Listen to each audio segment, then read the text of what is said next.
Good morning, fellow traders. Boat here to have the Good Morning Market Prep for Thursday, July the 8th, 2021. I hope everybody had a great night last night.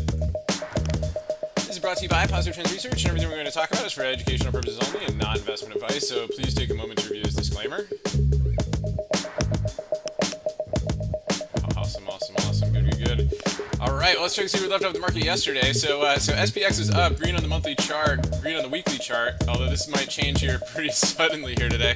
We had a little bit of a hammer again off of the ADMA, but we may actually be gapping down to and possibly below the ADMA here today. So a little bit of caution here warranted.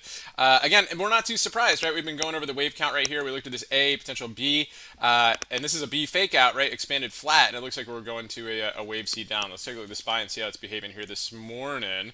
Let's take a look at this here. Wow, right to the geometric line here already. Getting a little bit of a relief bounce here going in today, but down pretty significantly. S&P futures down 60 points here this morning.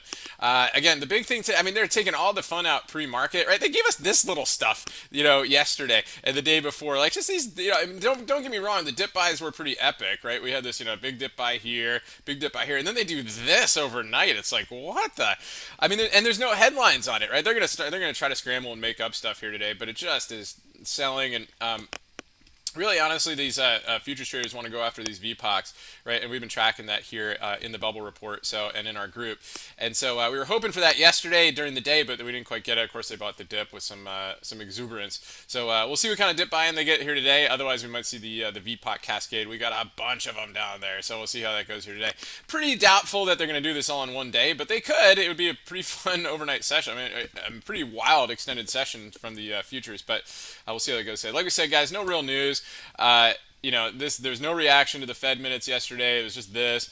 The big thing is they just couldn't get above these highs, right? I drew these lines last night, and we had this triangle. We broke down below the triangle, and then once we lost this level right here, right, just kind of kept on going here overnight, and then the volume started to pick up. European traders picked it, stepped in and started selling, and it is what it is. So, and not a lot of defense right there. So we'll see if they try to defend it today. We may actually see some chop today. Right? Usually, oftentimes when we see this type of price action where they have all this fun overnight, right? They give us a lot of chop during the day. So we'll see what we have in store today. I wouldn't get too excited unless we, definitely some volume comes in. Things like that. So Qs, again, we put a couple levels here in the bubble report this morning. We're already bouncing off of that second level right there. So we'll see how that holds going in today. The IWM has generally been relatively weak. We lost that geometric line there on the Qs, by the way.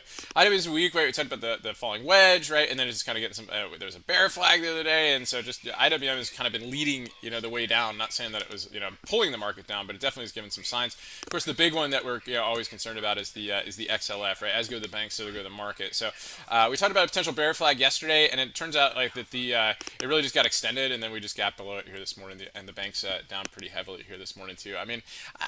You could say there was maybe some interpretations of the Fed minutes yesterday, but there's no way the algos looked at that, and then just decided overnight that that they're gonna now they're gonna react to it. So this is just selling, and it catches people off guard. Anybody who's in our group knows that we were cautious going into the close yesterday. We've got some tools that we use in the live, in our live group that kept us out of longs. We actually almost got short last night. The only thing that kept us short was kept us from going short was the 1.2 billion MOC on the buy side, but we might have to explore that a little bit more. VIX this morning a little bit perky here, coming up the top of that range, right? But back over 20. So VIX says good morning. And Apple we've got this morning, again, so close to all-time highs. Gapping down here this morning. We'll see if they can try to buy the dip today, but I don't know how they're going to do it. Tesla down here this morning too. We'll see if they try to buy the dip on that one. Bitcoin in the guys, we warned about this geometric line in the 34,000. Thank you so much for watching. If you want to get more in-depth video coverage on the stocks or setups that are on our radar, be sure to join our group or subscribe to the Bubble Report for more morning analysis. The Bubble Report includes S&P 500 review, also a market profile game plan on the S&P futures, sector updates, gappers, orbs, unusual option activity, economic calendar, and we also have Elliott wave counts that are on our radar made by Algo 382. Be sure to click the link at the end of this video to subscribe today.